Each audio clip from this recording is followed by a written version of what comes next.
Salut, c'est Mathis et Léa. On se retrouve aujourd'hui pour une deuxième vidéo pour vous montrer comment faire des requêtes MDX après avoir traité notre cube. Donc Mathis va vous présenter tout ça. Donc, pour créer une nouvelle requête MDX, on va aller sur notre base de données, et donc vidéo cube, clic droit, nouvelle requête MDX. Donc là, l'utilitaire d'aide à la création de nos requêtes s'ouvre. Donc la première syntaxe qui va être importante dans nos requêtes, ça va être withMember. En fait, cette syntaxe permet de renommer nos mesures. Donc pour le coup, line total, pour nous, c'est notre chiffre d'affaires. Donc on va mettre withMember, donc on peut renommer un chiffre d'affaires, as, donc cette mesure. La seconde syntaxe qui est obligatoire, c'est la clause select, qui définit les axes de requête, c'est-à-dire les axes colonne et ligne. Donc en colonne, on voudra mettre nos catégories de produits.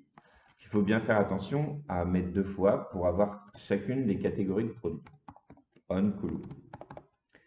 Enfin, en ligne, nous voudrons donc notre mesure, donc le chiffre d'affaires, on row, pour les lignes. Et pour finir, nous allons utiliser la syntaxe from qui indique la source de données, et donc c'est notre cube. Nous pouvons exécuter la requête. Les données apparaissent bien avec le chiffre d'affaires par accessoire, bike, crossing et component.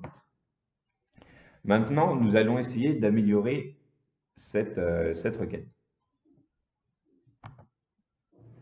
Donc la première amélioration qu'on pourrait mettre en place, ce serait d'avoir notre format de chacune des données en euros. Donc pour cela, on va utiliser la syntaxe format string, et donc entre guillemets, on mettra currency, qui fait référence à une recherche monétaire. On peut à nouveau exécuter, et on voit que les données se sont transformées au format monétaire.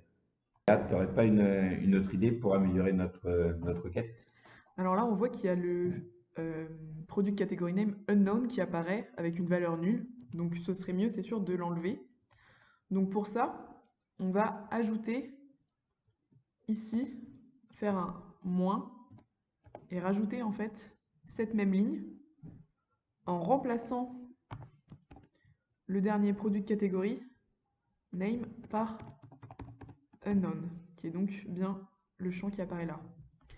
Donc on va ajouter des parenthèses.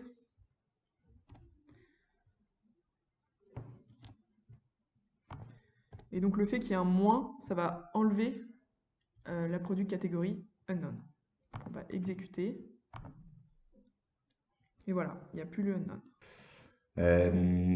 Je pense aussi on pourrait peut-être avoir, comme là c'est des données pour toutes les années, peut-être qu'on pourrait faire une sélection grâce à notre dimension temps pour que ce soit l'année uniquement 2013 par exemple. Oui. Alors je crois qu'il faut utiliser la clause where qui va définir un axe de secteur de recherche.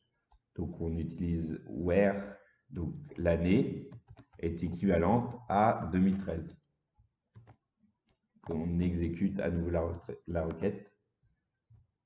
Et on voit que ça a bien modifié nos données, et donc elles font référence que à notre année 2013. Pour compléter notre analyse, qu'est-ce que tu en penses d'ajouter les quantités et donc le prix moyen de nos données? Je pense qu'on peut faire ça. Alors, en fait, on va créer de nouvelles mesures. Donc, on utilise de la même façon withMember, qui va faire référence aux quantités commandées. Et on va créer une autre mesure pour notre chiffre d'affaires moyen par produit en utilisant nos deux mesures préalablement renommées. Donc on utilise chiffre d'affaires et quantity qu'on va mettre entre parenthèses et qu'on mettra au format monétaire aussi.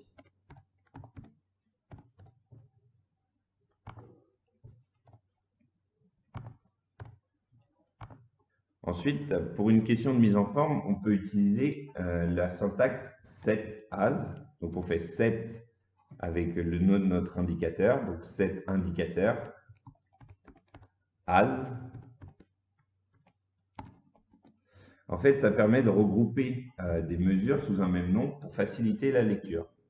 Donc là, on va utiliser toutes nos trois mesures, donc chiffre d'affaires, virgule, quantité, et chiffre d'affaires moyen. Et on va refermer notre crochet. Ensuite, donc dans les lignes, on peut remplacer le chiffre d'affaires par simplement indicator qui fait référence à nos trois données. Si l'on exécute maintenant, on voit donc apparaître nos trois lignes avec donc les quantités et le chiffre d'affaires moyen par catégorie. Donc voilà pour cette première requête avec des fonctions basiques.